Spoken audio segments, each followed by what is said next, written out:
దగ్గర అయిండు. కానీ ఇప్పుడే తమ్ముడు చెప్పిండు ఆనంద్, బావనే ప్యాకాటని. రంజిత్ రెడ్డి ఎన్నికల్లో ఓడగొట్టిన తర్వాత మళ్ళీ వస్తే ఇంటికి వస్తే ఛాయ్ అయిపోయింది, ఓడిపోయినావు కదా సరే అని చెప్పి ఓదార్చుని, తప్పేం లేదు. కానీ ఇప్పుడు మాత్రం కాంగ్రెస్ పార్టీలకు పోయిన తర్వాత తప్పకుండా నువ్వు అవతలోనివే, నువ్వు దుష్మన్వే, ఈ ఎలక్షన్లో మాత్రం నిన్ను బరాబర్ ఓడగొడతామనే ఒక కసిని కమిట్మెంట్ను చూపెట్టాల్సిన బాధ్యత మన మీద ఉన్నది. రేపు మన పార్టీనే ఖతం చేయాలని కాంగ్రెస్ పార్టీ ప్రయత్నం చేస్తుంటే, మన నాయకుడు కేసీఆర్ గారి బిడ్డ కవితమ్మను వాళ్ళొచ్చి అరెస్ట్ చేస్తుంటే అదే రోజు నవ్వుకుంటూ తుల్లుకుంటూ పోయి రేవంత్ రెడ్డితో కండువా కప్పించుకున్నాడే రంజిత్ రెడ్డి గారు. ఆయనకున్నదా మరి మన మీద ప్రేమ? మన నాయకుడి మీద ప్రేమ ఉందా? ఆయనకు రాజకీయ జీవితం ఇచ్చిన కేసీఆర్ మీద ఆయనకే ప్రేమ లేనప్పుడు మనకెందుకు ఉండాలా, మనకెందుకు ఆ పట్టింపు అనే మాట నేను మిమ్మల్ని ఆలోచించమని కొడతా ఉన్నా. దయచేసి సెంటిమెంట్లకు ఆయింట్మెంట్లకు పడిపోకుండ్రి. అరే నేను మీ రంజిత్ అన్నాను కదా, మీ దగ్గరోని కదా, నువ్వు దగ్గరోని కానీ దూరం అయిపోయినావన్నా, వేరే పార్టీలో పోయినావు, దొంగలలో కలిసిపోయినావు, రేవంత్ రెడ్డి పక్కన పోయినవంటనే, కాంగ్రెస్ పక్కన పోయినవంటనే ప్రజలు చీకొడుతున్నారు అనే మాట రంజిత్ రెడ్డి గారికి చెప్పవలసిన బాధ్యత మన మీద ఉన్నది. చూడండి వాళ్ళ మాటలు, కాంగ్రెస్ పార్టీ నాయకుల మాటలు మీరు వింటున్నారు, రేవంత్ రెడ్డి గారి మాటలు. ఆయన మాట్లాడితే ఇంకా ప్రతిపక్షంలో ఉన్నట్టే మాట్లాడుతున్నాడు, పిచ్చి పిచ్చి మాటలు. చేవెళ్ళకు వచ్చి అన్నాడు, చేవెళ్ళలో మీటింగ్ పెట్టి ఏమంటాడు, మొగోనివైతే ఒక సీటు గెలువు కేసీఆర్ అంటాడు. నేను వెంటనే చెప్పిన, రేవంత్ రెడ్డి గారు ఒక్క సీట్ అంటున్నావు కదా, మొత్తం రాష్ట్రంలో 17 సీట్లున్నాయి, నువ్వు అంత మొగోనివైతే నువ్వు కొడంగల్ రాజీనామా చేయి, నేను సిరిసిల్ల రాజీనామా చేస్తా, ఇద్దరం మల్కాజ్గిరిలో తెలుసుకుందాం దా, నీ సిట్టింగ్ సీట్లో తెలుసుకుందాం దా అని చెప్పిన. ఇప్పటి వరకు అత్తలేడు పత్తలేడు. చూడండి మీరు, ఆయనకు కూడా విశ్వాసం లేదు, అందుకే ఓడిపోయే సీటును పట్నం మహేందర్ రెడ్డికి అడ్డగట్టిండు. మల్కాజ్గిరి ఎట్లాగో వీకిందని చెప్పి ఇక దారికి పోయే దరిద్రాన్ని నువ్వు అంటించుకో అని చెప్పి మహేందర్ రెడ్డికి అది అడ్డగట్టిండు, అది అవుట్. ఇక్కడ చేవల్ల ఇక్కడ రంజిత్ రెడ్డి పార్టీ మారంగానే ఇక్కడ కూడా అవుట్. మన పోటీ ఇక్కడ ఎవరితో ఉన్నదా అంటే ఖచ్చితంగా బీజేపీతోనే ఉన్నది. అందుకే నేను అంటున్నా, రాముడికి మొక్కుదాం, బీజేపీని మాత్రం తొక్కుదాం అనే మాట నేను మీకు విజ్ఞప్తి చేస్తా ఉన్నా.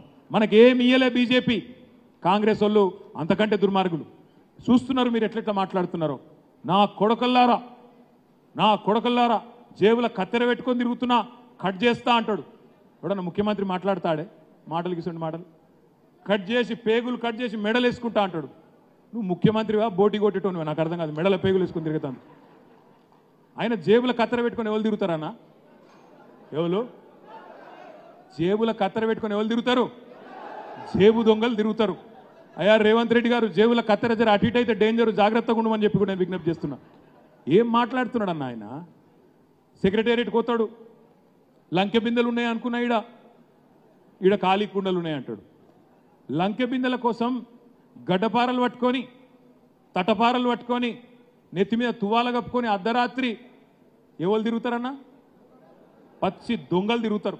మరి ఈయన ఇదివరకు ఏం చేస్తున్నాడో నాకు తెలియదు, కానీ గిసంటోడు మన ముఖ్యమంత్రి అయిన మన కర్మానికి. నేను అంటున్నా ఇవాళ రేవంత్ రెడ్డి గారు, నీ డైలాగ్ ఉంది కదా, ఫేవరెట్ డైలాగ్, మొగోనివైతే గెలువు అన్నావు కదా.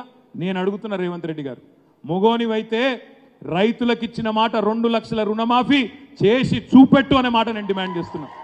మొగోనివైతే ఆడబిడ్డలకు చెప్పినావు కదా, నెలకు 2,500 రూపాయలు ఇస్తా అని 1,67,00,000 మంది ఆడబిడ్డలకు ఆ పని చేసి చూపెట్టు. మొగోనివైతే ముసలవ్వకు ముసలయ్యకి ఇద్దరికి ఇస్తా, నెలకు 4,000 ఇస్తా అని చెప్పినావు కదా, ఆ పని చేసి చూపెట్టు. మొగోనివైతే కరెంటీ, మొగోనివైతే పాలమూరు రంగారెడ్డి ఎత్తిపోతల పథకానికి జాతీయ ప్రాజెక్టు హోదా తీసుకురా, గా పని చేయి.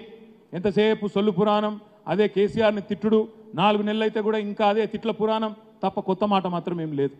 దయచేసి నేను మిమ్మల్ని ప్రార్థించేది ఒకటే, మనం పొరపాటున కాంగ్రెస్ పార్టీకి ఓటేస్తే మనం ప్రజలకు చెప్పాలి, 2 లక్షల రుణమాఫీ చేయకపోయినా మాకే ఓటేసిండ్రు కాబట్టి ఎందుకు చేయాలి? చెయ్యడు. 10,000 పోయి 15,000 ఇస్తా అన్నాడు రైతులకు, ఇయ్యకపోయినా మాకే ఓటేసిండ్రు అన్నప్పుడు ఎందుకు ఇయ్యాలి? ఇయ్యడు. 4,000 ఇస్తా అన్నాడు ముసలోళ్లకు, ఇయ్యకపోయినా నాకే ఓటేసిండ్రు కాబట్టి నేను ఇయ్య అంటాడు. ఆడబిడ్డలకు 2,500 రూపాయలు ఇస్తా అన్నాడు, ఇయ్యలేదు, ఇయ్యకపోయినా నాకే గుద్దిండ్రు కాబట్టి రేపు ఇయ్య అంటాడు. ఏమంటాడు రేపు?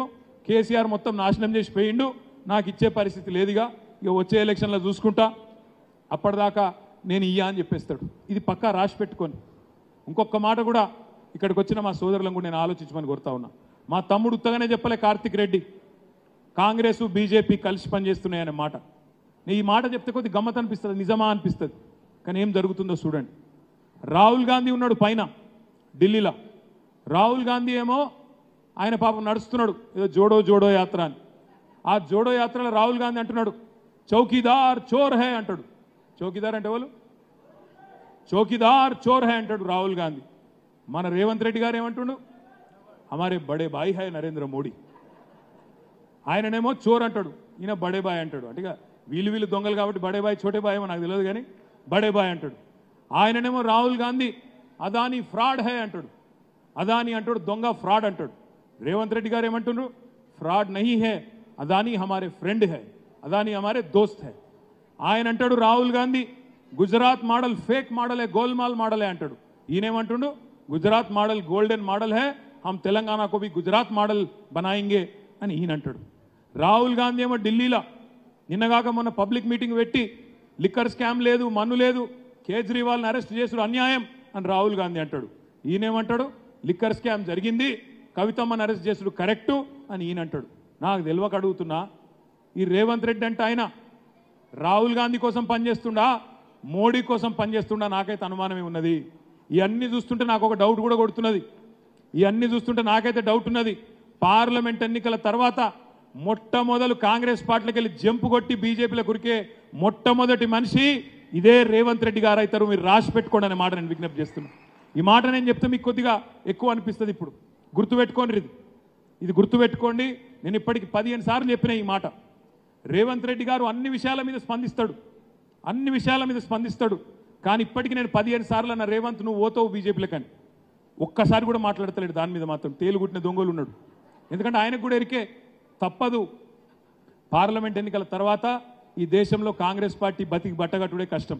నేను ఆయన అంటాడు కేసీఆర్ అట చెల్లని 1000 రూపాయల నోటట.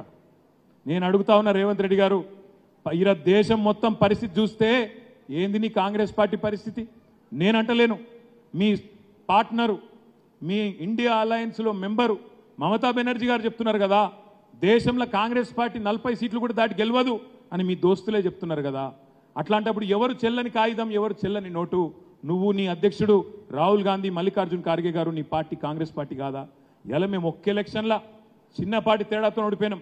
అది కూడా ఎంత 1.85%తోనే మనం ఓడిపోయినాం. 39 సీట్లు గెలిచినాం. 14 సీట్లలో 4-5 వేల ఓట్లతోనే ఓడిపోయినాం. కానీ రేపటి భవిష్యత్తు మాత్రం తప్పకుండా మళ్ళా మనదే. ఎందుకంటే కాంగ్రెస్ వాళ్ళు మళ్ళీ వాళ్ళది అనుకుంటారు. మనం వాళ్ళని ఏం చేసే అవసరం లేదు. రేవంత్ రెడ్డి గారు మాట్లాడుతూ అంటున్నాడు ఎవరు కూలగొడతారో చూస్తా మెడల పేగులు వేసుకుంటా అంటుండు, మానవ బాంబునైతా అంటుండు. రేవంత్ రెడ్డి గారు మేమేం నిన్ను కూలగొట్టం, మాకు ఆ కర్మ పట్టలేదు. నువ్వు 5 ఏళ్ళు ఉండాలి, 5 ఏళ్ళు ఉండాలి, 420 హామీలు నువ్వు అమలు చేయాలి.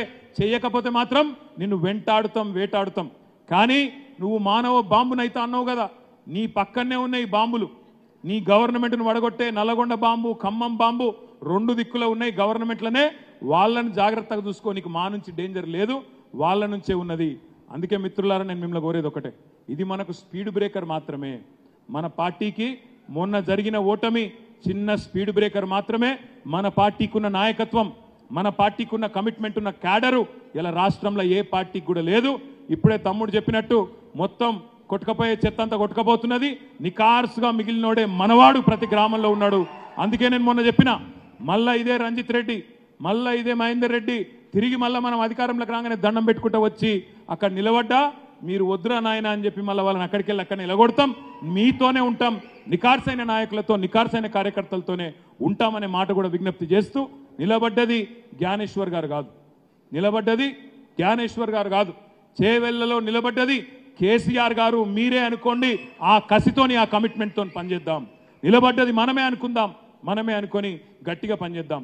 అవతలోడు విశ్వేశ్వర్ రెడ్డి ఆయనకు రాముడు ఉన్నాడు అని చెప్పుకోవచ్చు, ఈయనకు రేవంత్ రెడ్డి ఉన్నాడు, రాహుల్ గాంధీ ఉన్నాడు అని చెప్పుకోవచ్చు. కానీ మనకు మన కేసీఆర్ ఉన్నాడు, మన తెలంగాణ ఉన్నది. తప్పకుండా ఆ బలంతో రేపటి రోజున జ్ఞానేశ్వర్ అన్న గారిని మంచి మెజారిటీతో గెలిపించుకొని పార్లమెంటుకు పంపుదామనే మాట కూడా విజ్ఞప్తి చేస్తూ, వికారాబాద్లో మీకు ఎవరికి ఫోన్లు వచ్చినా, ఎన్ని రకాలుగా బతిమలాడినా, ఎన్ని రకాలుగా మీను బుదిరకిచ్చే ప్రయత్నం చేసినా, ఇంటికి వచ్చి మీ కాళ్ళు పట్టుకున్నా ఒక్కటే చెప్పండి, అన్నా నువ్వు మమ్మల్ని ద్రోహం చేసి వెన్నుపోటు పొడిచి మన నాయకుడు కేసీఆర్ గారికి వెన్నుపోటు పొడిచిపోయినావు, అవకాశవాద రాజకీయాలు చేసినావు, తప్పకుండా నీకు బుద్ధి చెప్తాం. నువ్వు ఎన్నికైనాక ఓడిపోయినాక రా, కావాలంటే నీకు ఛాయ్ తాగిపిస్తాం, ఇంట్లో బువ్వ పెడతాం, కానీ ఇప్పుడు మాత్రం పట్టించుకోమని చెప్పి గట్టిగా వికారాబాద్లో మనందరం కలిసికట్టుగా పనిచేద్దామని చెప్పి విజ్ఞప్తి చేస్తూ మీ అందరికీ పేరు పేరున మళ్ళొక్కసారి వికారాబాద్లో రేపు మెజారిటీ మీరు తీసుకొస్తారని ఆశిస్తూ జై తెలంగాణ. రామన్నకు ధన్యవాదాలు తెలియజేస్తూ ఈ కార్యక్రమాన్ని దిగ్విజయం చేసినటువంటి మా అన్నదమ్ములకు అక్కజల్లలకు అందరికీ పేరు यहाँ के जितने भी हैदराबाद के जितने भी ऑटो यूनियन है सबके सदर भी रह चुके हैं.